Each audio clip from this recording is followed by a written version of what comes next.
Be important, or do study, which is important too. Oh, there you go. There you go. So I'm glad you guys could join us midday on Sunday, a delightfully rainy afternoon, which I know many of you are like, as a person from California. We're trying to see if we can take some of the rain back with us, because we could use it over our dreary, brown, dry, brush fire-ridden state. Water's a nice commodity. It's necessary for survival, it turns out. So yeah, let's go ahead and this panel. The main thing of this panel is Critical Role, which is a show that we do on Geek and Sundry Weekly, where we and a bunch of other voice actors play Dungeons and Dragons, roll dice, and are really delightfully nerdy. I like to think. Hopefully. Nerdy at the very least. Delightful is objective. Yeah, let's go to you want to introduce yourself. Yes, I am Marisha Ray, and I play the half-elven druid named Keyleth.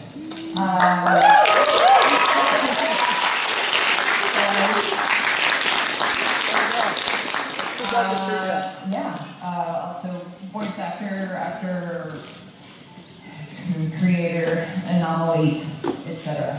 Yeah. Well done. Yep. That's my introduction. Oh.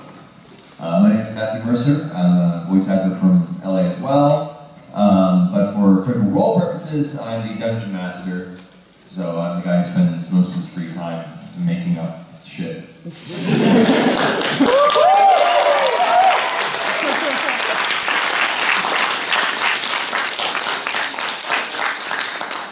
Perpetually trying to kill other people's imaginations. Like, oh, you have a character? I'm gonna kill it. Yeah, so that's the overview of this panel, and most of the questions, they don't have to specifically, don't feel you're confined to that necessarily, but the overall feel of this panel is Critical Role. Which I guess I'm going to give a little bit of story on kind of how I got started. Sure. Yeah. So I've been playing tabletop RPGs since high school. That was definitely kind of one of my big hobbies for most of my adult life. All of my adult life now, I guess. And this one particular game started because Liam O'Brien, who's one of the players in the game, me and him got in a conversation when we were working on Resident Evil 6. He was directing for it. And I was mentioning when I was playing D&D and running a campaign for some other friends, and he hadn't played since he was 15. He really wanted to have the opportunity to play again, but he's like, I have kids and a family and a mortgage. You're an adult. Being an adult. Like, you still being an adult and play about it, come on. First one's free. And it wasn't until about a year later that he decided for his birthday that maybe I'll just run a one-shot for him. And so I agreed to that, put together a one-shot game, and he invited a bunch of our mutual friends who had never played before. Picked like 3 or 4 people, and he's like, how about like 7? Just kept inviting people. Yeah. Oh. I was like, well, it's just a one-shot. It's okay if a lot of people, because it won't turn into a campaign or anything. Yeah, so we did a one-shot that one night. Most of them had never played before. Sam, Laura, Travis, had no idea what was going on. Or what to expect. Yeah. I think the only people who had played before were Liam, who it had been 20 years. Yes. And then Thompson, who was in the other game that you were in as well. Who was in my campaign, and then I actually didn't play that game. I was like D&D PC coach. Yeah. So I ran around while he DM'd and pointed to things on character sheets to tell people what to do. For the record, I hope there won't be a day where that is an actual job option. If you're a life coach, as a PC coach, kind of pay hourly to sit down and be like, well, there's some decent feats that you could choose. It's like your college advisor. Exactly. I'd recommend next level putting your 2 points into Constitution as a melee class. Kind of fun. But yeah, so we did the one game, and everyone seemed to enjoy it. And Liam was kind of excited at the prospect of continuing the game. Didn't hear anything for a few days after we put out an email so did you have fun? Didn't hear anything, crickets. We started to feel kind of, oh no, people Everyone didn't like hated it. But then Travis responded and was like, so when are we going to play again? And Laura was a natural out of the gate. Yeah. She jumped in feet first and was like, I remember like 10 minutes in, she starts Bex handling. That first game, Started early. She started early. It was like her favorite. It's like her favorite mini game. It's a haggling. But yeah, and then we began playing privately for about 2 years, just on our own, about once every 6 weeks or so. Because scheduling with that many people, let alone professionals and some kids and families and responsibilities, it was difficult to schedule. And word through Ashley Johnson, who's one of our players, many of you guys probably know her from she was in Avengers, she had a cameo in the Avengers movie. She's been in a number of television shows and films. Right now she's on Blind Spot. Last of Us. And she was Ellie in Last of Us. Cursed Blind Spot for taking her from us. Hate you, NBC. One of those few circumstances where you have a player that looks like a lead character in a main television series, and I'm like, Oh, that's nice. No, we're very happy for you. Even she was kind of pissed off. Yeah, she was like, this is stupid. But so she had a conversation with Felicia Day at a party and was talking about the game. And Felicia essentially was, oh, that sounds kind of cool. Would you want to have that on Beacon Sundry's network? You guys should come play that for us. And so they had us in for a couple meetings, and we were iffy on the idea at first. Because, like, you know, it's a very personal thing. It's a private home game, and we didn't want it to change, especially when you put cameras involved in the audience that we're afraid that would, like, alter the dynamic and it wouldn't be the same or as much fun. Not to mention... Generally, historically, when you put things on the internet, people tend to just hate you. Light them on fire, dance on the action. This is the worst piece of crap, just like fucking nerds. So that's what we were expecting. And we did get that first. Everyone was like, oh, fucking nerds. Oh, wait. This is kind of cool. What is this shit? What, they're just playing Dungeons and Dragons? Yeah, it's bullshit. Oh my god, did someone just die? I'm gonna go around. Can I get these posters on?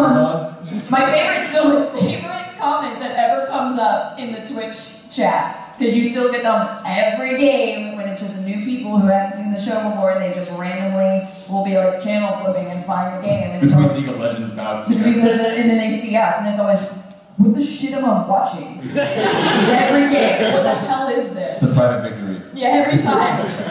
What is this? Yeah, so we agreed to try it out and see if it found any purchase, and if people didn't like it, then we just go back to our private game. And yeah, we had like zero investment. We were like, if people don't like it, they can suck it. We'll go back to being nerds in private. We're still that way. Yeah, we still have that policy. You know, like, you guys should do this or change this or add this to the game. We're like, nah, That's our game. We're playing it for ourselves. We're selfish. But what we didn't expect was the community that was going to come out of it. Like, it's one thing to play a game online and put it out there in the world and expect all the hate, but the Team Human group that had already kind of surrounded the Beacon Sundry that's the Twitch channel, the whole community was so welcoming and so positive, and then the critter community that came out of that just grew to something that was far bigger and more important than we ever could be, hope to aspire to be. And that's been really, really special to see so much support and so much inspiration come out of all these wonderful people from around the world, and people who are rediscovering their love of gaming and storytelling and writing and art and design. It's just... Yeah, it really has transcended. It's kind of become like an entity of its own world. People always think of us and like, no, we're just playing a game, man. You guys are making the magic, you know. Yeah, and it legitimately wouldn't be the show that it was if it wasn't for the community. You know, the community is a large part of what makes it what it is. 100%. Boom. Word. Done. Let's ask questions. Yes. It's more fun. So that's the overview of our history of the show. We're coming up on our 1-year anniversary, and we'll be doing a little special thing for our 50th episode, we're thinking, so that'll be fun. Yay! 50 episodes, it's crazy, man. It's crazy. Cool. So we'll go ahead and take this into the territory of Q&A going forward. So if you have any questions, feel free to raise your hand and we'll call on you as it comes. So I saw this gentleman here creeping. Yeah. First of all, thanks for coming to Ireland. It's great to see you guys. Thanks for having us. Seriously. It's been wonderful. It's like a real life Feywild. I'm like, it's so great. like emotional about it. I'm like, look at the boss. Life lives. You're such a druid. I have so many pictures on my phone that's like close-ups of rocks with moss growing on. I'm gonna look at it in 3 weeks and be like, what? Why did I take this picture? It's so bad shit. And you walk outside, see the rocks outside of our place that are desolate and barren. I'd be like, take that, dry rock. So you actually have a question. Yeah. I hope it's not too personal, but when Keyleth does something in game, like mist-related, I don't want to spoil anything. Seriously, She cries in the room. Does that continue after the game ends between you guys, or? Wait, what was that? I think it was. Tensions rise. Oh, tensions. No. We get that question a lot. Like when Liam and Grog and Vax started butting heads, and they got inundated with people being like, oh no, I hope their friendship is okay. I wonder if there's something wrong in their personal life, and they're just, seeping through a game. It's like, no, we're like coherent.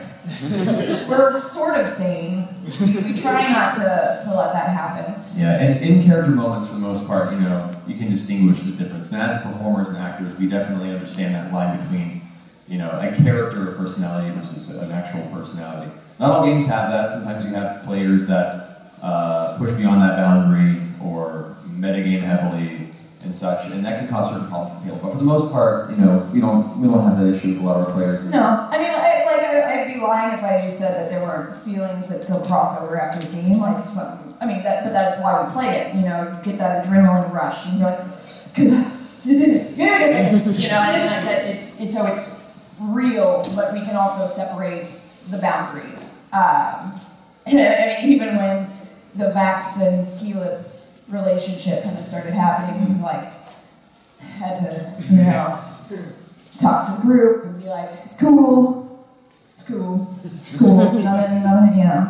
Yeah, the game beforehand, when he started to think of that story thread, he was like, Vax would probably actually, out of everything he's gone through and the relationship that they've forged, I think Vax would start to have feelings for Keyleth. And so he came to me and talked to me about it. I was like, is that weird? Is that cool? Is it alright to explore that in the story? And I was like, first off, it's awesome that you asked first.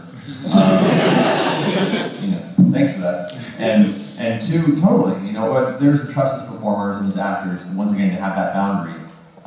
And two, it made sense within the story, and I think it's made for a very interesting dynamic. Whether you are Vaxleth or not, it's interesting to watch that dynamic, because you don't know where it's going to go. You don't know if it's fated to be a great romance, or if it's going to burn terribly and cause a rift for a short time, or if they're just going to end up writing this weird sort of Ross Rachel thing forever.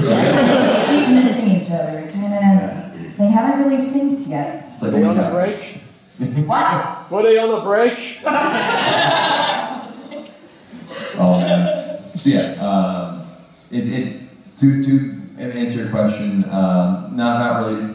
As far as the mist thing in particular, as a GM, yeah, they're not like, God damn it, Marisha, you piece of shit. They do that to me afterwards, everyone. No, around. We.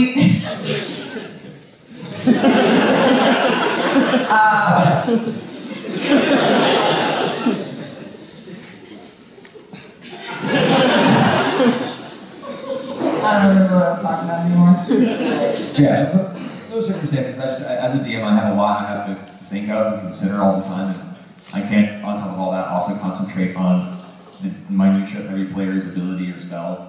It's hard to remember all that, so I have to rely on the players for that information. And so if that information gets remembered incorrectly, presented incorrectly, what better way to teach the player than to show them the ramifications of them not paying complete attention as to what those abilities can do. Also, by the way, it was the first time I'd ever cast that spell. Also, druids have like 100 fucking spells. And we have to pick new spells at the top of the day. So I have access to every spell in the druid list. That's a lot. That's a lot. So I get that a lot. People are like, I can't believe Marisha's been playing this character for 3 years and she still doesn't have all of her spells memorized. I'm like, bitch! How about let's make some flashcards. You tell me if you can remember all these damn spells. So yeah, because it's not like a sorcerer or a sorcerer. It's like 9 spells, and that's spells they got for the entire, yeah, they should absolutely have those 9 spells memorized. And then, and as you can see, I've got a few that are my favorites that I use a lot, that I know fairly well. But, yeah, man. I miss a lot. That's okay. Now you know how to use it. I do. It's a good lesson. It's alright. It's an okay story. All right, next question. It's Yeah. How do you think the players would react if they out the sound? how do you feel? How do you think? She asked, how do you think the players would react if our players died? If characters die. If our characters died, sorry. Characters survive. Players die. To be fair, probably would act about the same. If one of us died compared in real life, and then, yeah, it's gonna be bad. I have a feeling we'll all go into like a deep pit of depression if we ever TPK or lose somebody. Oh man, I've messed up with you guys TPK. But that's probably going to happen at some point. So. Yeah, unless forever. Yeah, well, we had one player death before the stream. Pike had actually been killed during a story arc boss encounter. And that was the first real brush of mortality any of the players. It was the first game, so they get that point, it was the first game of D&D, they've been playing for a year and a half, they survived everything. It's just like this character, my character lives forever. And then we're in the middle of that fight, and you watch as the treachery demon, the Glabrezu, streaks forwards, thrusting its claw through the torso of Pike, lifting her in the air. She screams in horrendous pain with a little sickening snap sound. You watch as the claw closes, bisecting her torso. It's like some PTSD fits. As you see her lower torso and legs tumble to the ground, the rest of her body still held aloft by the Glabrezu. And it was like, wait, what? You'd be scarred too. And I look over at Pike, and Ashley has like her scarf held up. She's like, what? I'm like, you're dead. And your chop's just going, no! Laura went to the fetal position. Yeah, just tears everywhere. He was like, okay, claws, she's just eviscerated, just cut in half, and then you got Pike's dead. And then you're like, alright, sorry, Pike, you're dead. Laura, you're next. And this, I swear to God, because it was their table at the house, and Laura was, I couldn't see her because she just sank under the table. And so I stood up, and I remember looking over, and she was like this. And Matt goes, Vex, you're next, and she just goes, and she's sobbing, by the way, and she just goes, and she goes, I don't know what to do. And then that was about the time we were all just like, just tears. But we brought it back. You did. Barely. It was a close run on that resurrection ritual. And in my game, I feel that at a certain point in D&D, there's too many magical capabilities of resurrection to the point where death doesn't have the impact it should. So I make each resurrection some sort of a skill challenge. So there is, even with a very, very high, maybe not a spell, the 9th level spells, I think they should work regardless. Shit's crazy. But yeah, so they made a skill challenge, and since then, the players have very much understood the possibility of death in their game. And so the moment that does happen, now it's like we're expecting it at any moment. Every game, this could be it, this could be it. Jeez, and once again, Laura with the finger of death, that brought her to like, what, I can't believe how close that was. Man. Okay, let's talk about something else. Yeah, it's gonna suck. To answer your question. So, brother. Alright, I'm gonna go up in the back with the purple shirt. What's the most random series of events you think happened in your games? Because I have a group of friends who frequently describe how they committed mass self-defense against the city. The murder hobo technique. A lot of games tend to descend that route. It's kind of the responsibility of the GM when that happens to instill a sense of repercussions to, murdering a town. Right. Well, then they won the game. Congrats. Let's play another one. Yeah, it's interesting when that happens. I always enjoy the idea of if a team does something really, pardon the French, fucked up in the world, and they get away with it seemingly.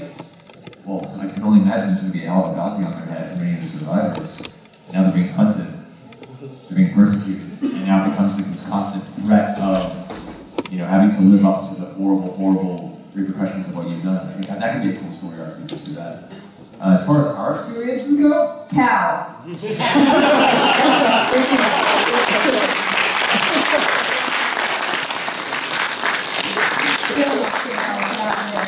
That was definitely one of the strangest things. I do. I'll never forget that. As long as I live, I'm gonna be 80. I'm gonna be like, remember that time? All the preparation and ability that went towards the direct goal of interrogating a cow. As a cow, while the whole party were cows, to extract information, and all you got was, I'm a cow. That was observing species out there. And then flying cows. Because, sure. It's like a lactate commercial. That was definitely one of them. There was also the time that Grog, that the team purchased a young ox named Dork. Dork the ox. And Grog decided that they wanted to travel with him, but he was kind of slow because he was a dumb ox. So he decided to try and use his strength and physically cram it into the bag of holding. Succeeded to, over time. It was an endeavor, but also that was Oh no! Oh no! Oh yeah! That's right, nothing. and I got dealt. Yes? We're gonna trade. There we go. That was when the party learned that the bag of holding doesn't have an infinite supply of air. And when they decided later on to retrieve Dork the ox was no more.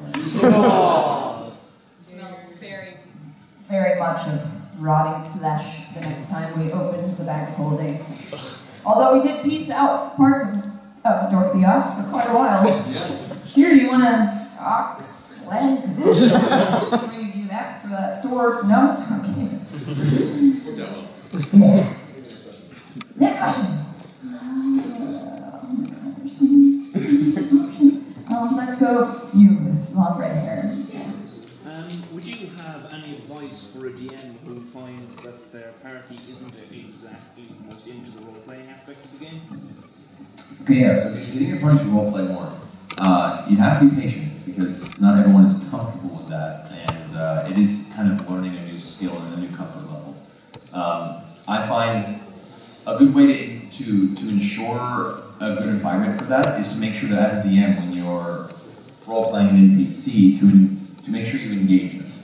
It's one thing to be telling to the group, like, and as you walk in the room, the guy looks around and says to Jameson, please give me your best weapons to show me, and it's one thing to say that, as opposed to going, as you walk into the room, he turns to you, eye contact to that player, and then actually kind of reach out towards them and, you, show me your finest weapon, and really kind of engage them one-on-one.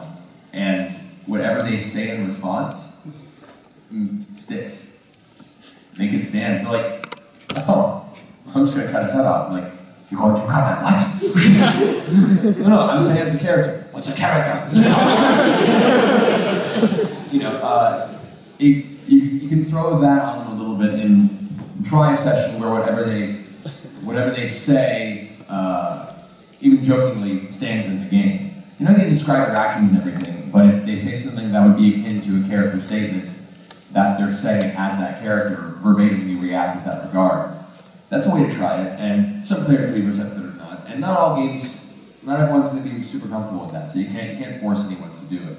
But if you wean them onto that over time, engage them directly as NPCs, and do also note, sometimes I give bonus experience for good role-playing moments and for characters that really rise to the occasion and play their traits and decide to engage on that level.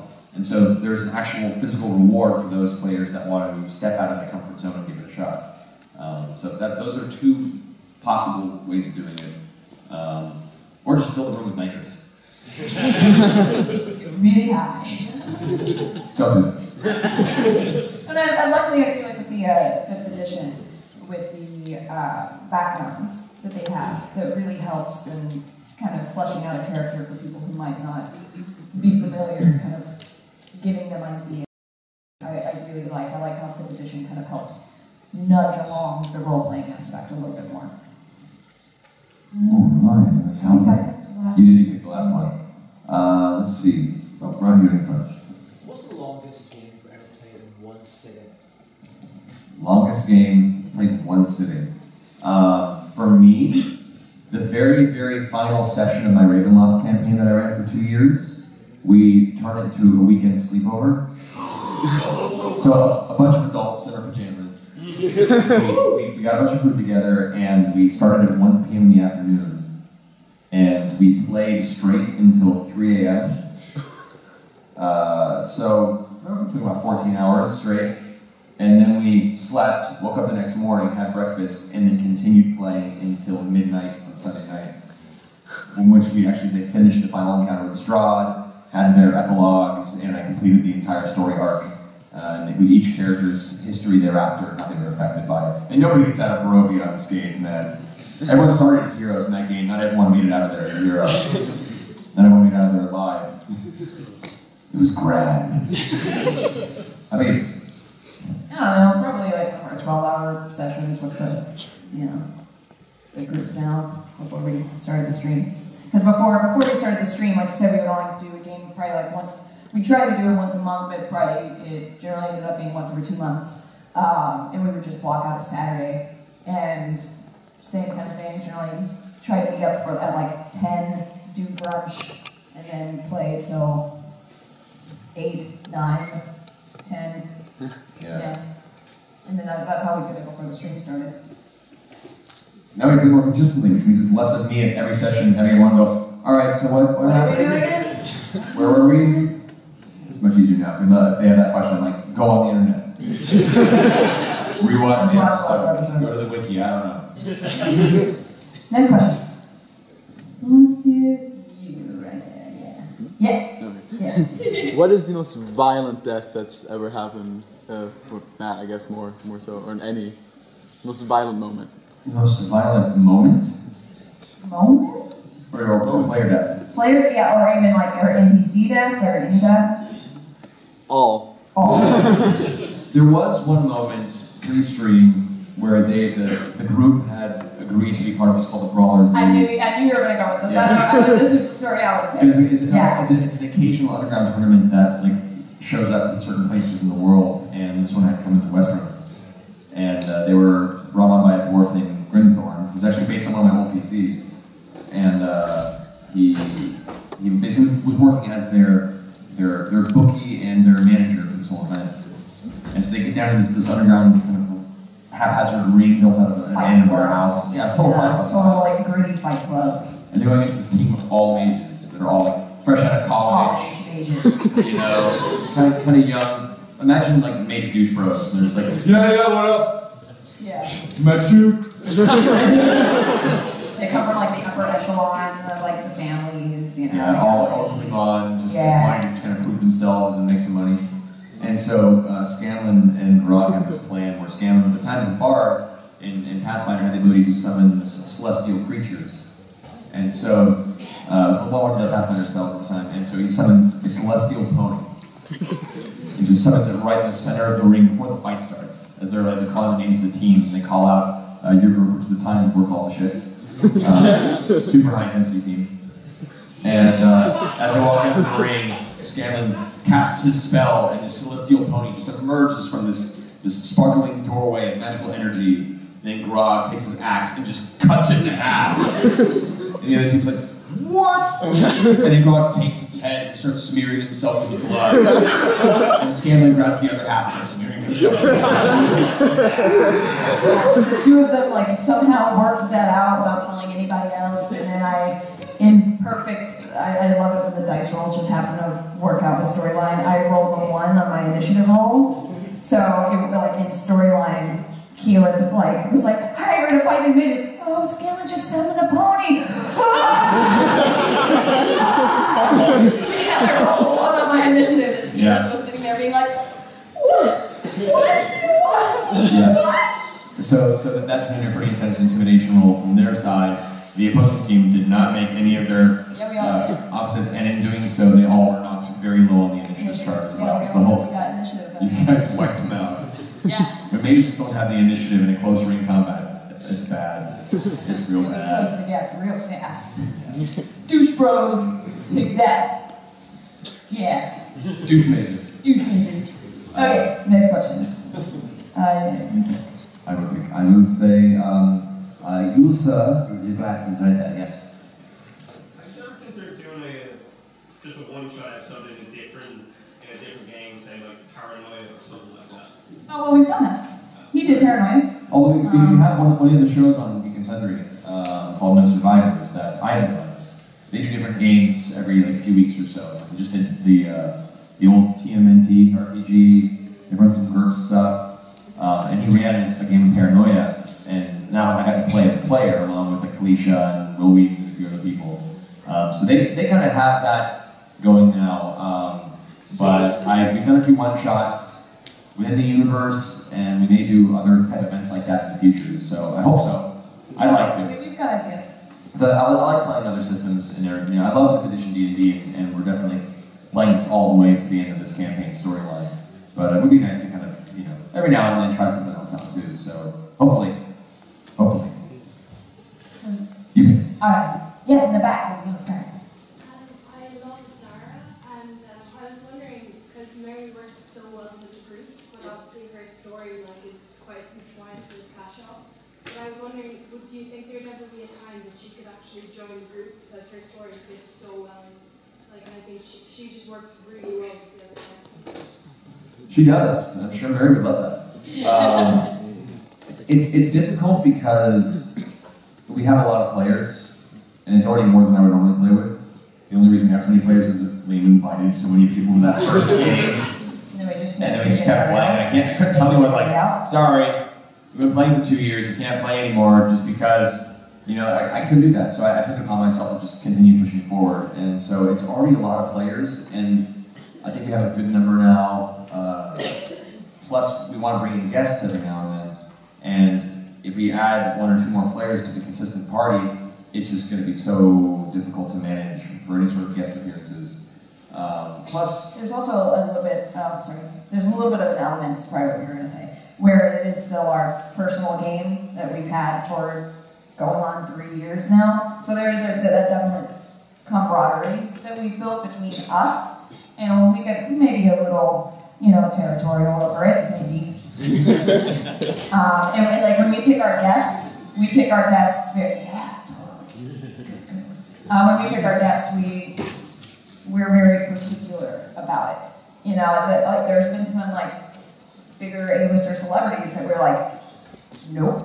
Because if they're gonna be a dick about it or try and joke their make fun of it their way through it, then we're not interested in that. So the people that we've brought on, we generally want them to be our friends, we generally want them to be actors, and then also someone who's going to be down for it. And then there is the element where we've had to tell a lot of our new guests, you have to be comfortable adopting a fan base. Because anyone who joins now, Will and Mary come on, and it's you now you adopt the critters as well. And so we also want to make sure that anyone we bring on is going to be cool to the community. We don't want to bring anyone on who's going to be shitty to the fans.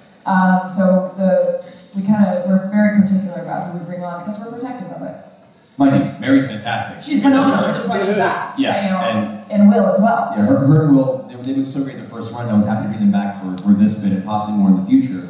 But I may keep them as occasionally recurring guests, just so we have room to bring other people in occasionally and to focus on the story of our main cast going forward. Who knows? We'll see what the future holds. That's the current plan. Good question. Next question. All right. You, sir. Right, so this is a general role-based question, not specifically for the role, but I have a player in my party she developed created a character with lots of social-based skills, like intrigue, empathy, deep persuasion skills. Yeah. But every time I've given her a chance to use them, she doesn't. They're role-play heavy kind of skills, And the one time she did try and use is like, okay, well, this is what I'll do now. I've got these skills, so I said, okay, yeah, you roll, and then I describe the encounter. But it's now getting to the point where it's like, she's turned around and said to me, so when am I going to get to use this? Is like, there's this time, or this. You can't say to her, like, I'm giving you these opportunities to use these skills, but you're not using them. And sounds like she doesn't understand fully how they work. she has gamed before. She's also hasn't really given into the backstory, whereas the other members of the party have. You know, isn't really, like, she's coming along and play every 2 weeks and is really enjoying her time, having lots of fun, joking and actually playing with the other party, but then when it comes to her own contribution, isn't really using the character that she's created in the way she's told me she wants the character to work. Then, I mean, you're doing the right thing, just communicating with her, you know, the chances that she has missed it. Like, these opportunities that I gave you, or these moments, would have been good opportunities to use these types of skills, and here's why. Going forward, keep your eye out for similar circumstances to use these skills. You know, and, you know, for anybody, especially new to a group or new to a system, where you create a character that's different than what you're used to, it'll take you a while to kind of figure out how to use it. Especially, and this is where I like our role-playing games, you can pick a character who's an extremely, you know, amazing social individual and have the player be themselves a very heavy introvert. And, you know, you don't have to require that same performance or charisma from that individual. You know, my first games playing, I was very much like, I don't know what to do. You just kind of find your way through it. So you have to be patient and not necessarily expect that person to perform on the same level as a character they've created, but if they're not finding that connection between the best times to utilize the skills that they've built the character around, just let them know after the game and help them along.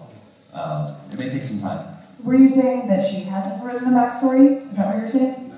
Has the other players in the campaign done a backstory? Everybody else has. And I even gave her a suggestion of a backstory. You know, she's one of those friends with love it a bit, but you send her an email and it's like, you know, yeah, maybe 3 weeks later to reply. Sure. Yeah. I demand a backstory. Hey, before you play, like before you come. Next game, because having a backstory makes a world of difference. And it doesn't have to be, you can throw paint at a canvas and be like, sure, and run with it. You know, I think one of my favorite examples of doing a backstory on the spot was Dan Casey when we did that charity game.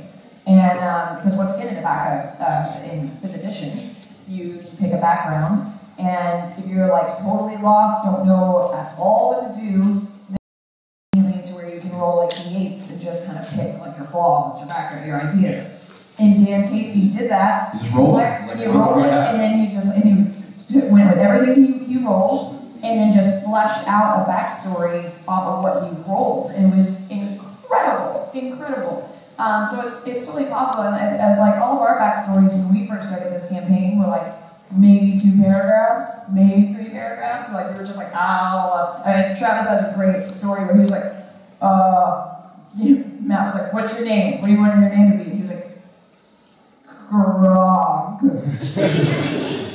then he was like, okay, and we're like, what's your character do? And he was like, he makes ooze and isn't very intelligent.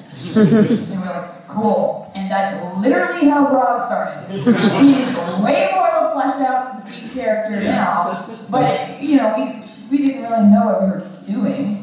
Yeah, well, once he got comfortable in the game, then I asked everybody to go ahead and flesh out their backstories once they had a stronger idea, like a month or 2 in. And then everyone, I think Travis sent me like a 4.5-page backstory for Grog, and I was like, see? Yeah. Push.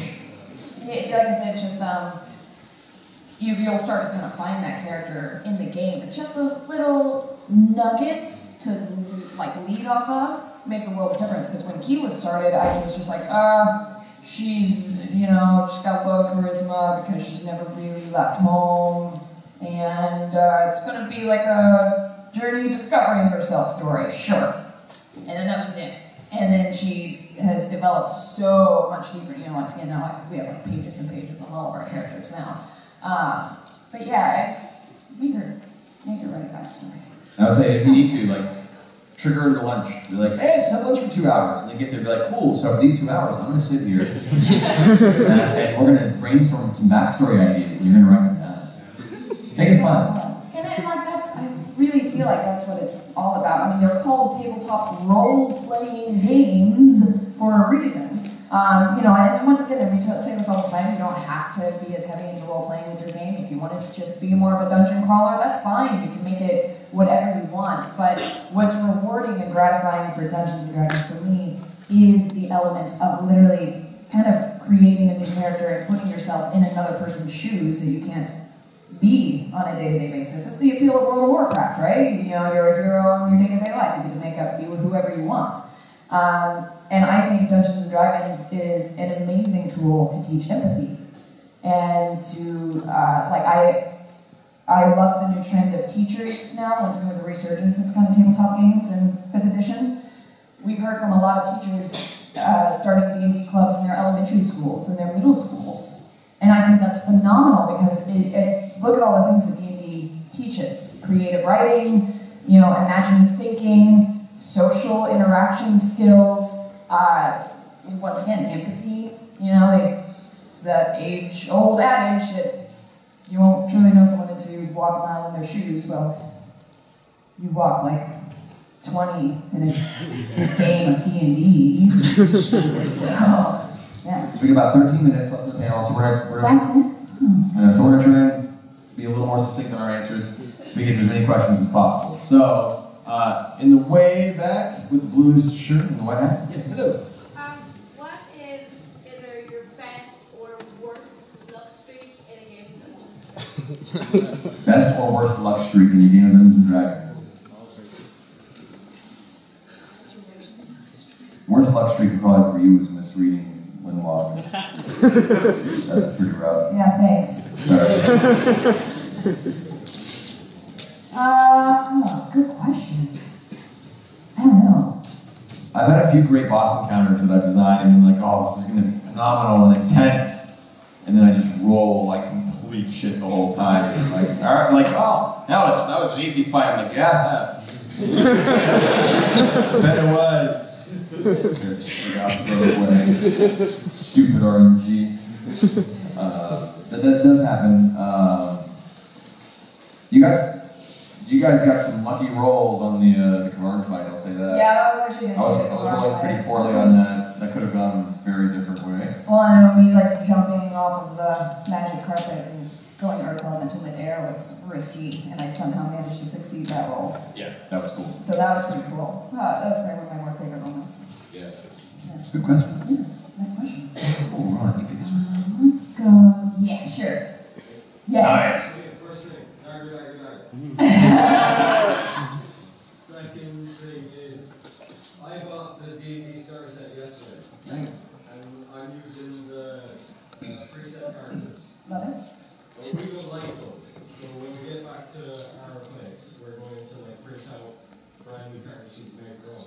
Cool. So I'm thinking, could I drop Godzilla on the cartridge and go there? Just to kill them all. Sure. Another thing, in theory, could Grog tame something by punching in the face? Like if you threw a bear at it, could he turn it into prison? I mean... Could Grog tame something by punching it in the face? That's the question. If we're talking like Zangief level here, less of a tame more than you might be able to punch a mutual respect. Are you referring to the Fomorian headbutt that he rolled a natural 20 on? Because that was pretty great. That was pretty great. That's not going to make any friends though. I don't think you tame many woodland creatures through punches. I mean, yeah, depending on the story. It's kind of like real life. You know, I don't know. You don't tame dogs by kicking them. No, depending on the country, you can definitely punch your way into some friendships. Like in South America. Yeah. See? Yeah, they're all so yeah, I would say probably got tame something, but you definitely come to like a nature understanding of beast intelligence versus beast intelligence. They both beat the crap out of each other, and now they go up and be like, okay, you go your way, I'll go mine. We'll be good. That's possible. Next question. Yes, you. I know you've done like Dungeons and Dragons and all that fantasy RPGs. Would you ever consider trying like other RPG styles? You know, like horror or sci-fi, or just mix them together, make like a sci-fi horror like Dead Space or something like that? Well, I mean, our Briarwood run got pretty horror-tastic. I feel like you're kind of making moves with each storyline that we go. Because the Briarwood, the Whitestone arc, that was pretty horrifying. As far as the show goes, I mean, we'll see. You know, when this campaign's over, if we decide to stick with Dungeons and Dragons going forward, or if we want to try another system, well, you know, that's a little bit ahead of us right now. But like, I've run games of Call of Cthulhu. I've played game Exalted. I've played Traveler. Diaspora. Deadlands. I want to run some point for you guys because one of my favorite systems. Just go with the flow. Go with the flow. Exactly. We have options. Yeah. We've been talking about it. I definitely have experience in many of the other types of game systems out there as well. Probably not going to run GURPS or Riffs because only nostalgia really keeps you playing those systems these days. Next question. Notice me, senpai. Yeah. Sure, works. 100% works. Yes. Cake?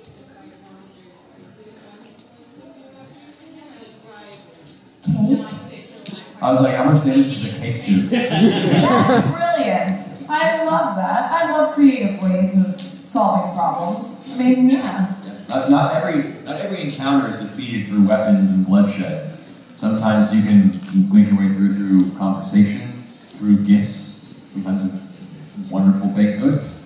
One of my favorite characters that I played in the past was an assassin that used a lot of poisons. And that was great. You want to go like a baker and mix in a little bit of poison if you want to like take someone out. You know, I think that actually has a lot of dynamic. I love characters that are kind of esoteric and like, yeah, my background is I'm a baker and I'm going to figure out how to fight people with that. Like, I think that's phenomenal to try and make it work. Yeah. You can justify anything. Well, and one of my favorite characters was Paradox Pollock, who we played a one-shot. And he came up with the idea of the character first, and then built and chose the class around the character that he wanted. And he was like, I really kind of want to make someone who was like a roadie, like a stagehand for a traveling circus. And he uses like ropes and stuff. He was the curtain guy in traveling circus. And we were like, that's awesome. So he built a monk that he and his character, he had like all these ropes like wrapped around his arms and he used almost as gauntlets. And then when he fought people, he was kind of stacked to grapple people because he would take the ropes and he would get them in the rope and tie them up. And he started with the idea of wanting to be a stagehand and then picked a class and a character that worked around it. And it was phenomenal. He had a whip that he would like use and would like lasso people. It was great. Make away. Bake away. Bake away. Next question. I know I picked this one too. Let's go up here in the front. This one.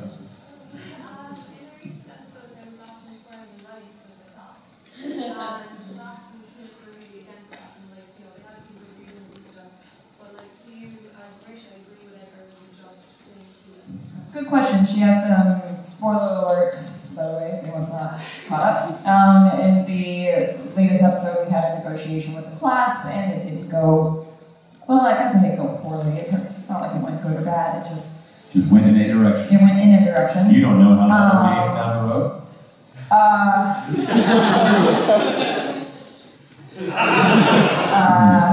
Whatever. That's a good question. There are a lot of times where Keyleth makes choices that I, as Marisha, highly disagree with. But as Keyleth, I probably wouldn't have had it go that way if it was me in that situation. Honestly, we kind of went into that whole thing unplanned, and Keyleth got a lot of shit for that when Vax made the decision in the end. So I don't know why Percy started yelling at me. Anyway, once again, go off that question of feelings trickling over. But yeah, I don't think Vax had any intentions of joining the class before he even walked in that door. And we don't really talk about character stuff outside of game and try and keep it in game. But if I was Vax, probably not. I think he just wanted to scope out the situation with what was going on down there. And Keyleth is thinking more long term. That's the thing I think Percy, and to be fair, Grog also agreed with us and as well as Scanlan was on the fence. So most of the party was actually against it, with the exception of Percy. Keyleth was thinking long term of, do we make this sacrifice now for a chance of 5 was going to screw us? And they were asking us to hand over a whole city. And I'm like, that's not. So Keyleth was thinking long term, whereas I think Percy was thinking short term. Yeah, we'll see. It's tough though, but there are often times where I don't agree with my choices. But that Keyleth made. And I think that's like that with both of us. I know Taliesin went through that a lot with Percy. And we're just trying to stay true to the character. So yeah, that's my shit. Indeed. All right, we have time for a few more questions. I'll try and see if we can get through these pretty quickly.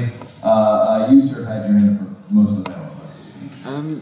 Is there any chance of Victor ever joining the party just for a while? just for like a short... That's up to the party. Are we? No. Please. Oh, man.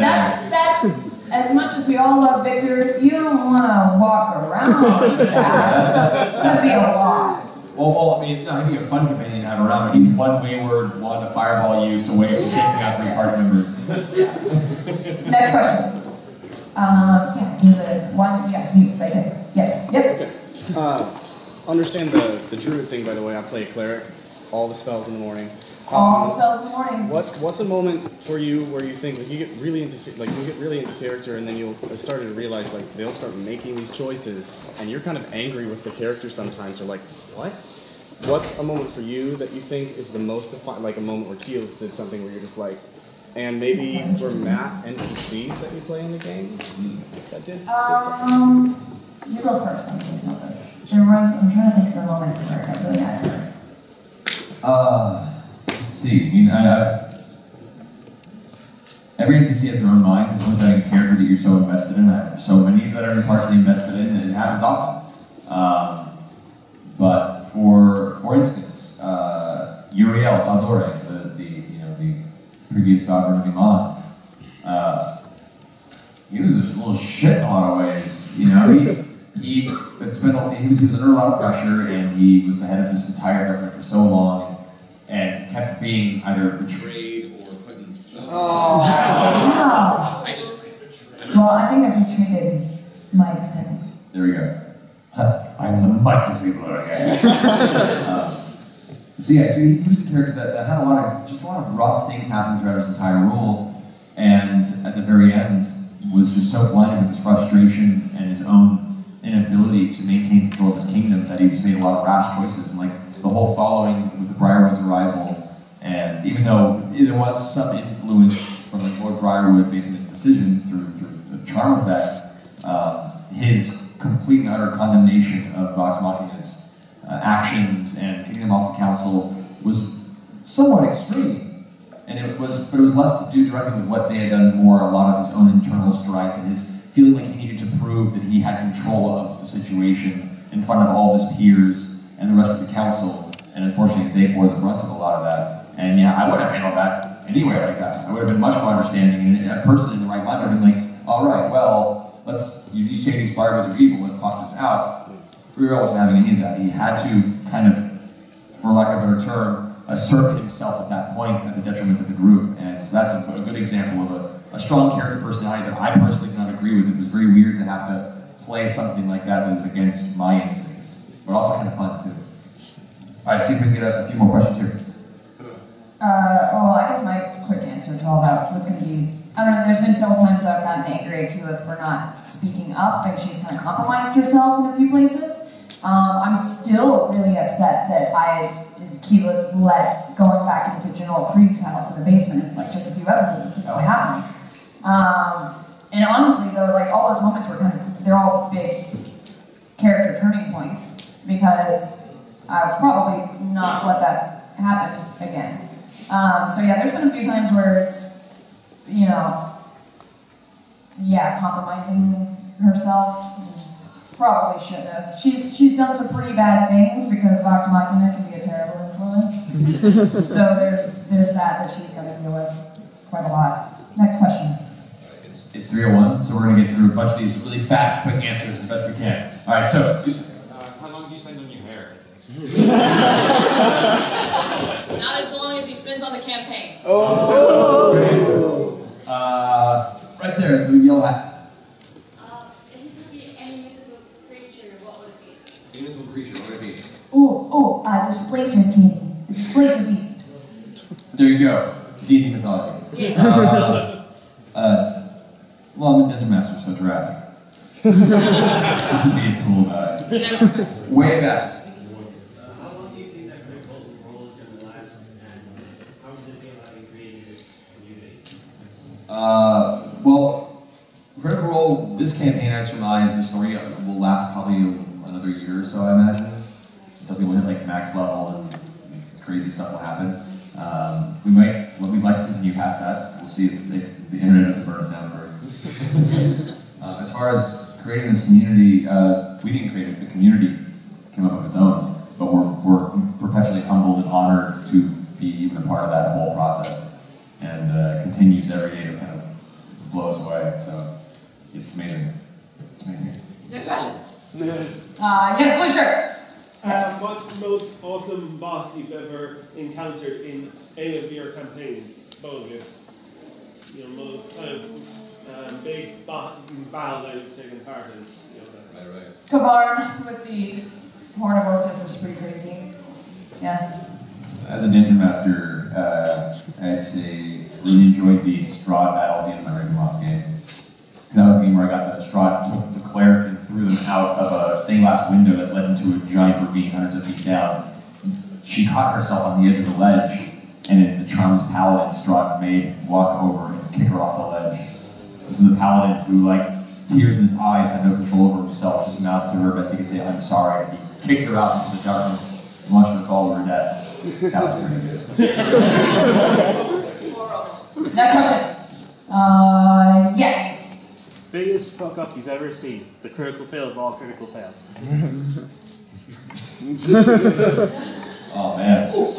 Scanlan, he was almost gonna get the final kill on the boss, and it was gonna be really epic, and he was using his sword for the first time, and he rolled a 1, and the boss just sidestepped out of the way, and he went right through a stained glass window. Into a rose bush. His first physical attack was great. Alright, let's get one or two more fast. You start in the back. Yes, with the gloves. Favorite scenario you came up with that due to your players' actions didn't happen? Favorite scenario that the players didn't happen? I can't say, because it might still happen. We'll see. I keep all those notes just in case they circle back. But there's a few fun ones. I don't want to say it. Alright, one more. Right there in the front. Greatest gift that made you the most emotional. Let's get the most emotional. All the charity gifts. Anytime someone adopts an animal in our name, anytime we see Keyleth on the picture of a tiger,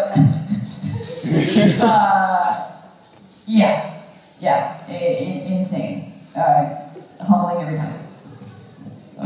From a nerd standpoint, receiving 2 colossal red dragons was pretty cool.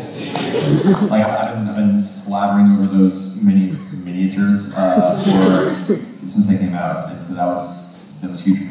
But from a serious emotional point, the charity and to receive a gift, everyone likes getting gifts, but at the same time, it's more important to see people giving gifts for those that actually could use it and need it in the world. And every single charity donation and card and just seeing the outpouring of positivity and help that this community's put out is so incredible that every Christmas we all kind of do like a big group. It's pretty awesome. There's also a fan who has been working through a disability and didn't know if he was going to be able to have any motor functions or use his hands at all, and he wanted to use a painter. The doctor's like, no, he'll never be able to paint. And he's been using Critical Role, and he's been sending us original canvases, and I think he's done 12 or 14 now, and each one he numbers as a little success of painting, and it's all scenes or characters from Critical Role, and that's getting emotional to think about it. Well, I do like the phrase, but then he used Critical Role. Before he used Critical Role, you too. Alright guys, that's all the time we have. Thank you so much for coming and